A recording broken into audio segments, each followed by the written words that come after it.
A special thank you to each of our subscribers who make this channel possible. Here's today's story. In a striking display of aggressive rhetoric, former President Donald J.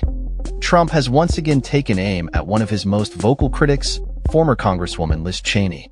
During a recent event in Glendale, Arizona, Trump unleashed a barrage of insults and violent imagery directed at Cheney, who has emerged as a prominent figure opposing his political agenda.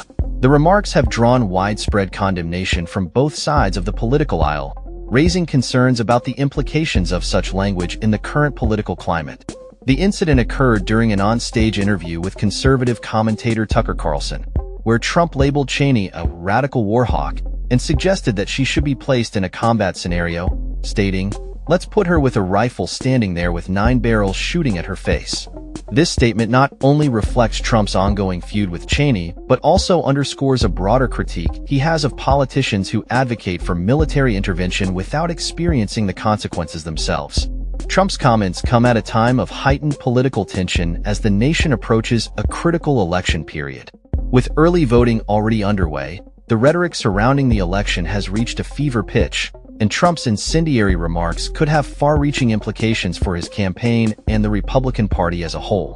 Cheney, who has been a vocal critic of Trump since the January 6th insurrection, took to social media to respond to his comments, stating, "This is how dictators destroy free nations."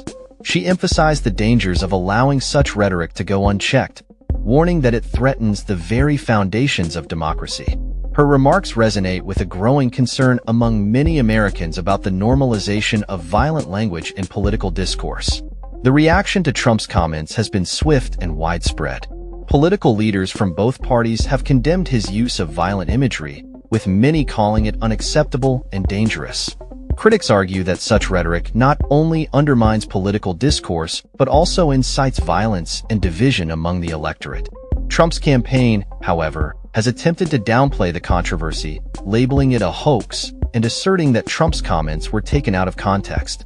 Spokesperson Karoline Leavitt defended the former president, claiming that he was merely highlighting the hypocrisy of politicians who advocate for war while remaining safely ensconced in Washington.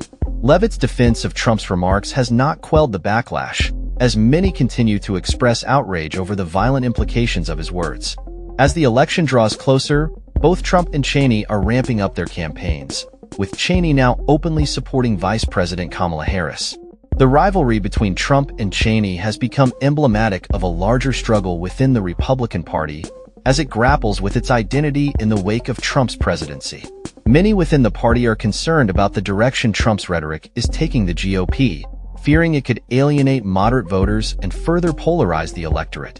The U.S. Capitol Police Union has also raised alarms about potential violence surrounding the upcoming election, urging preparedness in the wake of the January 6th attack. With over 65 million Americans having already voted early, the stakes are higher than ever, and law enforcement agencies are on high alert to ensure a safe and secure voting process. As Trump continues to campaign on a platform of grievances and revenge against his opponents, the implications of his rhetoric extend beyond Cheney. His comments reflect a broader trend of increasing hostility in American politics, where personal attacks and violent imagery have become more commonplace.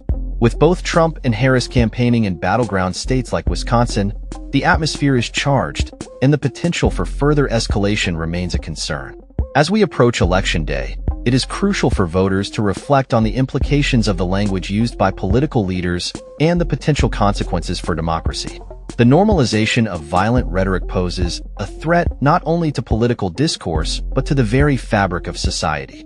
The upcoming election will serve as a litmus test for the direction of the Republican Party and the future of American politics as a whole. Will voters reject the divisive rhetoric, or will they embrace it as part of a new political reality?